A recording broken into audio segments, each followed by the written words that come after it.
My name is MANRRS, and I'm a dairy science senior at Virginia Tech. I am a biracial woman who was adopted into an all-white household.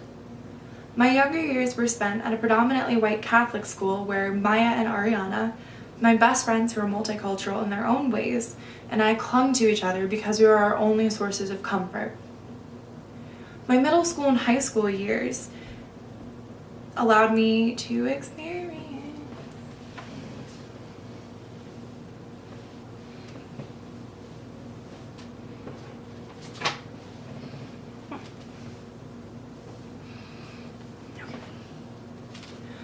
My name is MANRRS, and I am a dairy science senior at Virginia Tech. I am a biracial woman who was adopted into an all-white household.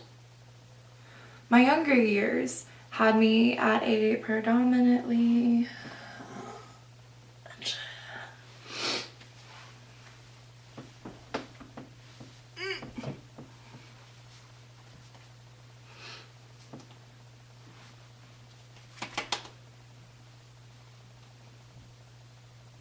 My name is MANRRS, and I'm a dairy science senior at Virginia Tech. I am a biracial woman who was adopted into an all-white household. My younger years were spent at a predominantly white Catholic school where Ariana and Maya, my best friends who were multicultural in their own ways, and I clung to each other because we were our only sources of comfort. My middle school and high school years had me experience diversity at its finest, as I was surrounded by cultures and colors and names that truly extended across the globe. While I thought that this rich and moving environment was the only community for me, I still somehow managed to find myself in this present as one of only 4 people of color in my major, and the constant focus of awkward glances and inappropriate comments. My last 4 years at Virginia Tech, while wonderful, have honestly left me isolated. And it is this seclusion that had conditioned me to accept the unacceptable. Comments about the shape of my body, assumptions about my dancing abilities, endless questions about the unusual state of my hair, and the exhausting amount of strangers who thought it was okay to just grab my curls. These instances were so common in my day-to-day life that I simply accepted them. I only cried racism when a comment was blatant enough to make a room go uncomfortably silent, when I would scramble to gain my composure in order to defend myself.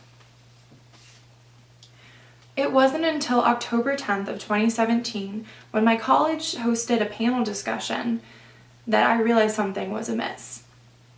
4 minority students opened themselves up to answer questions about the current climate at Virginia Tech, with a special focus on our small agricultural bubble.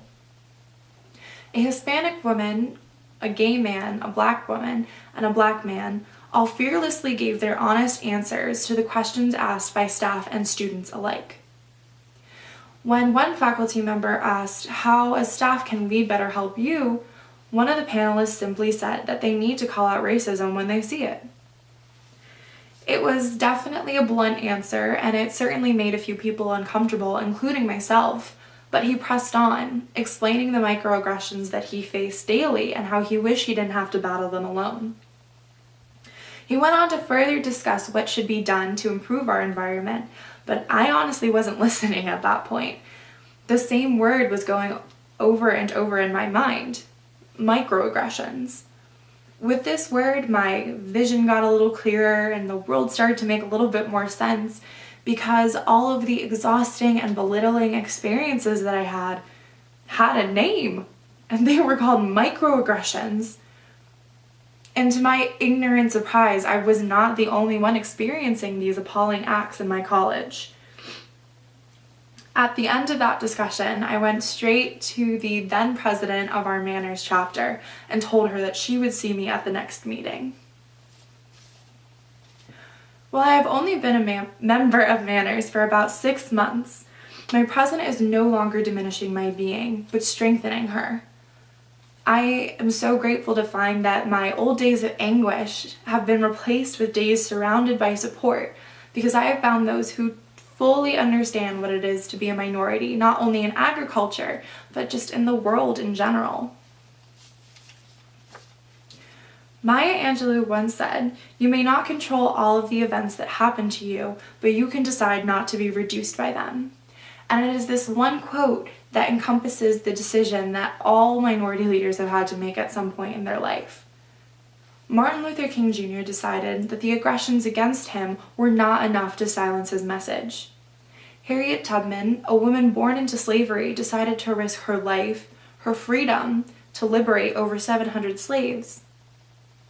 Currently, there are over 700,000 young men and women whose lives could be radically changed as the current administration tries to end DACA. While they could simply sit back and accept their fates, they've decided to fight every day for the only existence that they have ever known. My humble experiences in no way compare to the extraordinary stories that these people and the many others who have contributed to our more inclusive world have written. But through history, they have created and are still writing stories today that I find strength in. It's because of them that I now understand that the punches and kicks thrown my way are simple. They are insignificant. What really matters, what's really going to impact my future, is how I decide to respond and react to such adversities.